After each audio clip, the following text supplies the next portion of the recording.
everyone. Welcome to Team GG Video Podcast. My name is Renee Tyre Goodwin. I'm with my co-host Betty Smith Rose. And we have been talking about commit yourself to grow yourself in these podcasts, trying to help inspire people to overcome different things in their lives, from mental, physical, spiritual, emotional. And today, Betty and I are going to talk about hurdling obstacles, overcoming obstacles and distractions. Yes, and ignoring a lot of distractions. Yeah.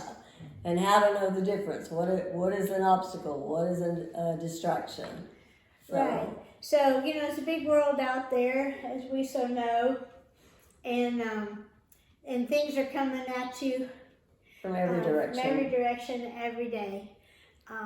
And so how do you deal with those? And it's emotionally, spiritually, physically, and mentally. So what do you think, Betty?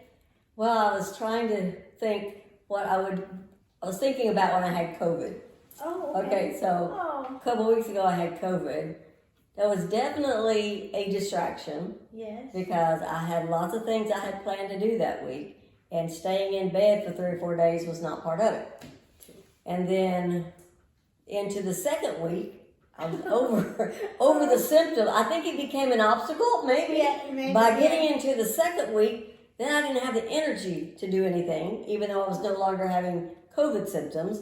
So I think sometimes it can be a distraction that can evolve into a hurdle, as you say, or an obstacle. But for the most part, I think we can divide things up.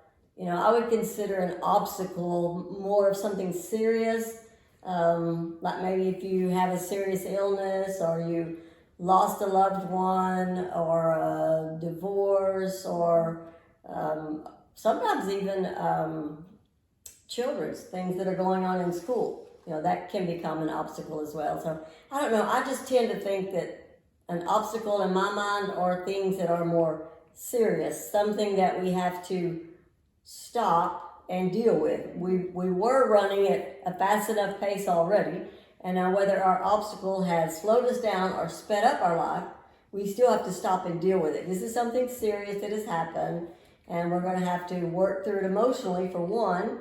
And then we may have to do any number of things depending on how involved we are in whatever type of an occasion it is. And we talked about, sometimes you just stay in denial.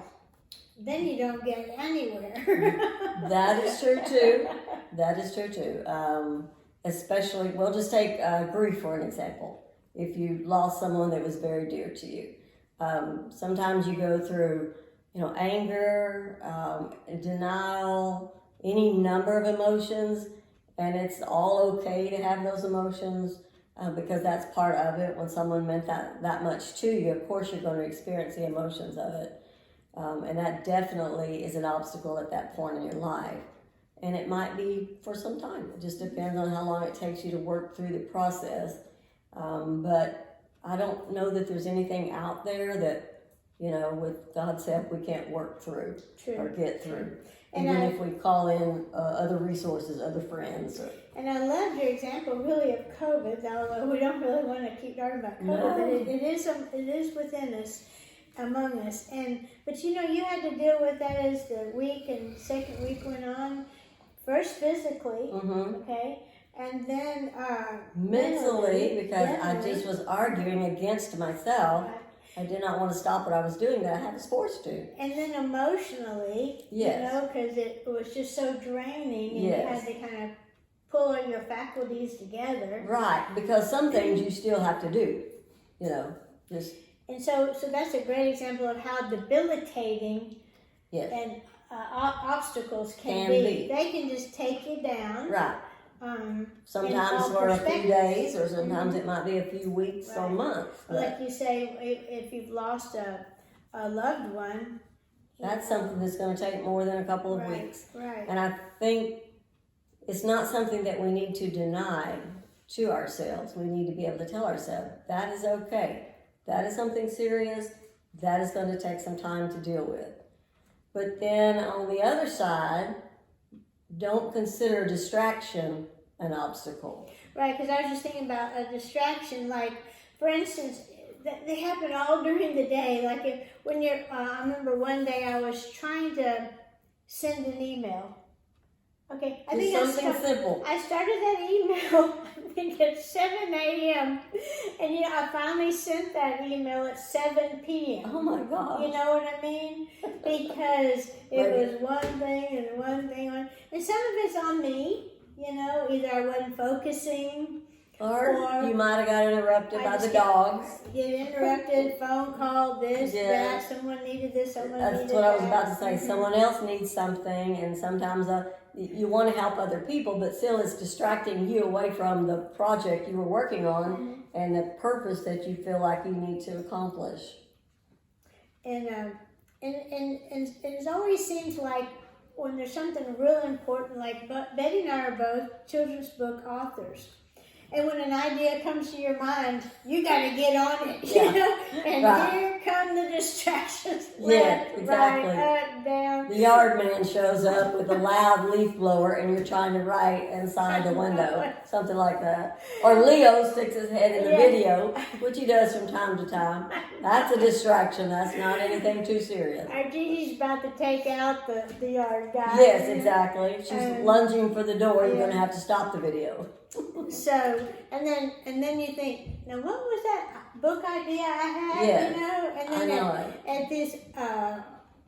at these older ages, those ideas only are few and far between sometimes. Yes. I have to stop what I'm doing and write it down, even if it's on a scrap piece of paper or on my phone or in the car. I always keep a scrap piece of paper. Because once they come and they leave, they do. They don't necessarily circle back around. That is so true. So true. But, and I think about some of our younger moms, some of the distractions just get on the telephone with somebody, and that's when your child is going to act up or, run out the door and halfway down the street or something. Those kinds of little distractions. Or you got your morning all planned out, and you get the little one at Mother's Day out, and then you get the other one to school, and by the time you get back home, Mother's Day out's called and one's sick. And it's just, I remember well those kinds of distractions. So then we talked about, how to remedy these things, We talked about you got to fortify yourself. Okay, they're coming. We know they're coming. So like you say, have a piece of paper and a pen. A lot of times I try to have my phone with me. That's kind of a cheat, I guess. No, not really. But if a title of a book comes to my mind, I'll dictate it real quick. I do the same thing. Those kind of things, or then you talk to your friends, like if something's really bothering you. Have someone that you can confide in. Yes, because sometimes what seems maybe really big stuff to you, if you look at it from another perspective, it may just really be small stuff. It does make a difference. It really does. And sometimes we get I like the word sensitized.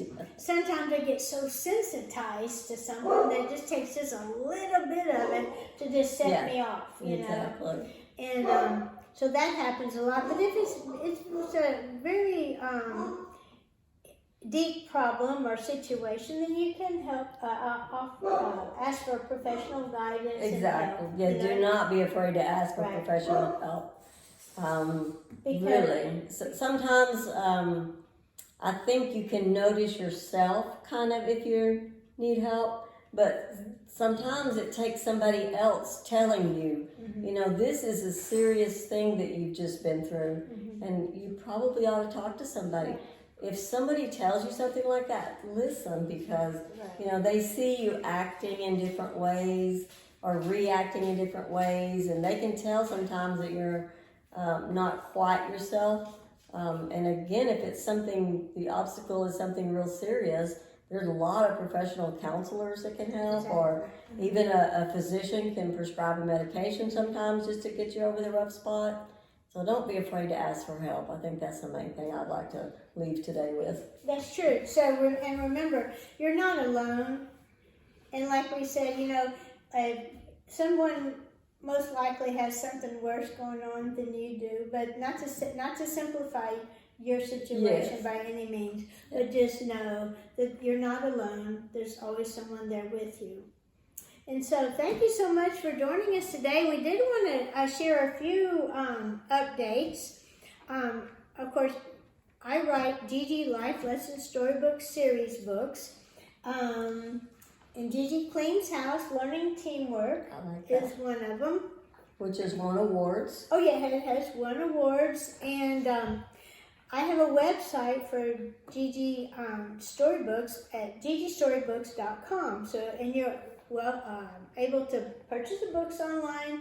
I'm happy to autograph them and mail them to you. And Betty, boy, we have been working on websites lately. So Betty, share your website information, please. My website is bettyrosebooks.com. And BettyRoseBooks.com. Okay. BettyRoseBooks.com. So you can email me at bettyrose@bettyrosebooks.com. And if I can find a place on there to check the emails, no, I'm just kidding. We're working through, I'm developing a website and Renee's developing one, and so we have been busy. But we do still want to sell our books in the meantime. Yeah. So this little book, Can I Have a Monkey, is for sale on bettyrosebooks.com. And Gigi and Leo are helping us with this They video are podcast today, but we'll close quickly and just tell you that we are announcing In our next video podcast. Yes, a good one, Global Publishing. So, to stay tuned Yes. as the new developments happen, Yes. and we'll see you next time.